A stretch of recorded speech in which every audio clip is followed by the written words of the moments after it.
to Wellness Wednesday. My name is Jonah Lusis. I'm a naturopathic doctor, and today I'm going to be talking to you about the flu vaccine. To be clear, vaccination is not part of a naturopathic doctor's scope of practice, and it's not appropriate for me to recommend that people are vaccinated or that they avoid vaccines.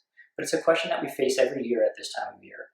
So in that regard, it is appropriate for me to offer people information to help them make an informed decision.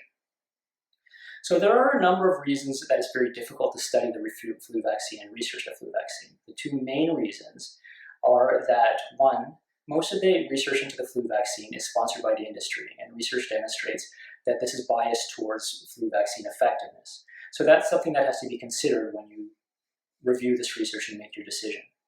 The other thing is that because the flu mutates every year, the vaccine is prepared fresh every year based on an educated assumption or guess on what the vaccine will be. So in some years, the vaccine is, quote, well matched, which is it is a close match to the flu that actually presents, and in some years it is less well matched. So every year, the vaccine will be more or less effective than the previous year. In the past 14 years in Canada, the vaccine has been, quote, well matched 7 out of 14 times. But based on this information, I looked at what are called review articles. So review articles are articles that don't rely on a single study to come up with a conclusion, but look at as many articles as they feel are valuable and of high quality. And based on those articles, what they do is they determine, they come up with a final answer, so to speak, on a particular intervention, in this case, the flu vaccine. One thing that's really useful about some of these reviews is that they use a number called N.N.T, or number needed to treat.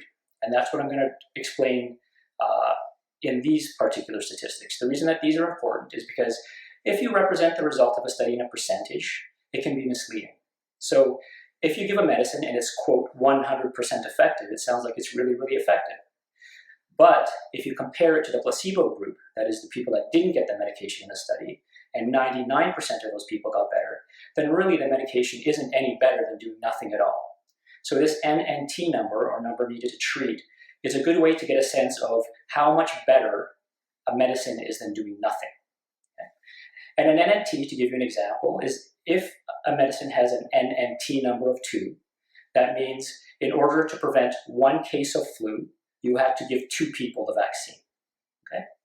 So, usually when people are making a decision about any type of health intervention, or probably anything, even if it's not conscious, there are usually 4 factors that they're weighing. And these are the 4 things that I'm going to talk to you about today. The first thing is, what is the absolute risk? Like, what am I actually protecting myself against? The second thing is the medicine that's being proposed, in this case the flu vaccine, effective and useful? The third thing is, what are the risks associated with taking the medicine? And the fourth thing would be, what are my other options? What else can I do? So in response to the first question, what are the actual risks of not having the flu vaccine and getting the flu? Well, most people know what the flu is all about.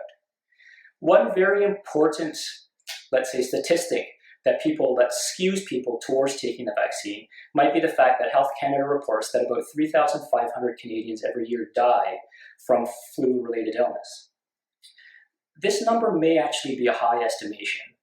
There was an investigative report in the Globe and Mail a few years ago, and what they did was they looked at this number. So the number of 3,500, sometimes it goes as high as 8,000, is based on computer models. But in order to really confirm that a person has had the flu and has died of the flu, you have to do either a blood study or possibly a culture and confirm that they had the flu, and then if they die later, then you can confirm that it was based on something from the flu. This was actually done in 2009 when we were facing the H1N1 type of flu. They basically checked everybody who went into hospital.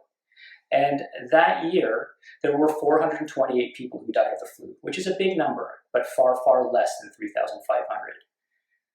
As a population number, 35 million Canadians, that means that 99.98% of people are not really at risk of dying from the flu. So the actual risk of dying from the flu is 0.02%, about that number. Now, how effective is the flu vaccine?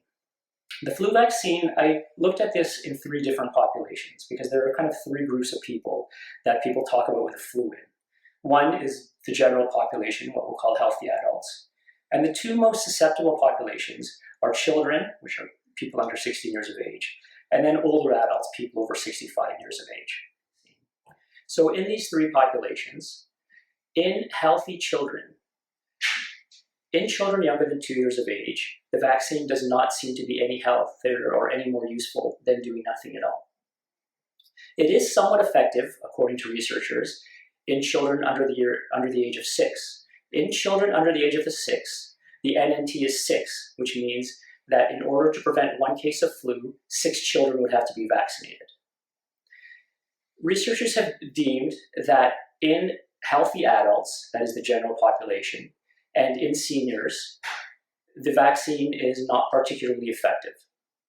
So the numbers needed to treat, in years when the vaccine is well matched, for a healthy adult, to prevent 1 case of flu, you need to vaccinate 37 people. So the first 36 people would be no particular benefit, and then the 37th person would receive a benefit from the flu vaccine. In cases when the vaccine is poorly matched, you need to vaccinate 77 people to prevent 1 case of flu.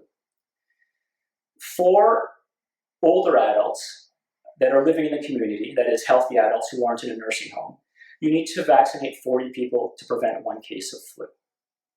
So those are the numbers that represent how effective the flu vaccine is in healthy adults and in healthy children. Now, the risks associated with the flu vaccine are fairly small. It's a fairly safe injection to have. The main side effects are localized pain and then fever and kind of generalized flu-like symptoms. And this does occur more often in people who are getting the vaccine than in placebo, so that suggests that it is a real effect that is happening to some people. Now, the final question actually we'll address next week. The final question is, what are alternatives to the flu vaccine? But one thing I want to make very clear is there is no such thing as a natural flu vaccine. A vaccine works in a very specific way, which is by increasing antibodies to a particular virus. And there is no thing that I know of that does that in nature. So the things that we'll be talking about are things that make you healthier in general. So anyway, we're going to provide a blog entry into this just to give you a sense of what the references are, and this is a very numbers-heavy presentation, so to help you out with that. But otherwise, have a great week, and we'll see you next week.